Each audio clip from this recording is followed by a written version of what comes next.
అకాల వర్షానికి మహబూబాబాద్ జిల్లా గాంధీపురం ఐకేపీ కొనుగోలు కేంద్రంలో వరి ధాన్యం తడిసింది. కొనుగోలు కేంద్రాలకు ధాన్యం తెచ్చి 20 రోజులు అవుతున్నా ఇప్పటి వరకు కొనలేదంటున్నారు రైతులు.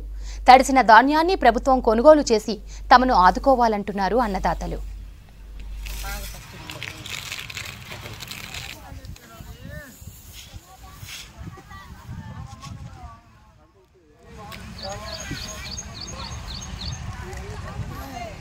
మేము వరి కోసి 15 రోజులు అవుతుందండి.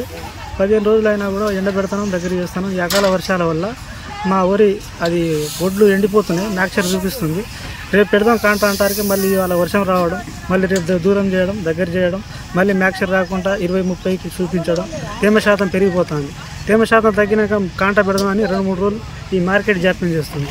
అది వెంటనే కాంట పెడితే ఏం కాకపో వాళ్ళు 2-3 రోజులు ఆగాలి, మళ్ళీ పెట్టాలి, మళ్ళీ వెడల్పు చేయాలి, దూరం చేయాలి, దగ్గర చేయాలి, మ్యాక్చర్ రావట్లేదు అని ఆదేశాల వల్ల ఈ జాప్యం వల్ల కొన్ని రోజులు లేట్ అవుతుంది. దానివల్ల ఈ రైతులు చాలా కష్టాల పాలవుతారు. ఇవాళ వర్షం వచ్చేటట్టు నిన్న వర్షానికి బాగా తడిసిపోయి ముద్దయిపోయి నిన్న మొత్తం ఆరబెడితే కొద్దిగా ఎండింది. మళ్ళీ ఇప్పుడు వర్షం వచ్చేటట్టుంది. మళ్ళీ తడిస్తే మాత్రం ఈ మొలకెత్తుతాయి. మొలకెత్తితే మరి కొనడానికి కూడా ఎవరు రాకుండా పొజిషన్ ఉంటుంది. కనీసం గవర్నమెంట్ పట్టించుకొని ఈ మార్కెట్ మేనేజింగ్ ఎవరున్నారో వాళ్ళ దగ్గరపాట్లో ఉంచి ఈ వడ్లను చూసుకొని వెంటనే తేమ శాతం కొద్దిగా ఎక్కువ ఉన్న ఈ వడ్లను కొనే విధంగా చూడాలని ప్రభుత్వాన్ని నేను ఒక రైతుగా కోరుకుంటున్నాను. పొద్దున దూరం చేసిన వానకు వచ్చి మళ్ళీ దగ్గర ఇస్తున్నాం.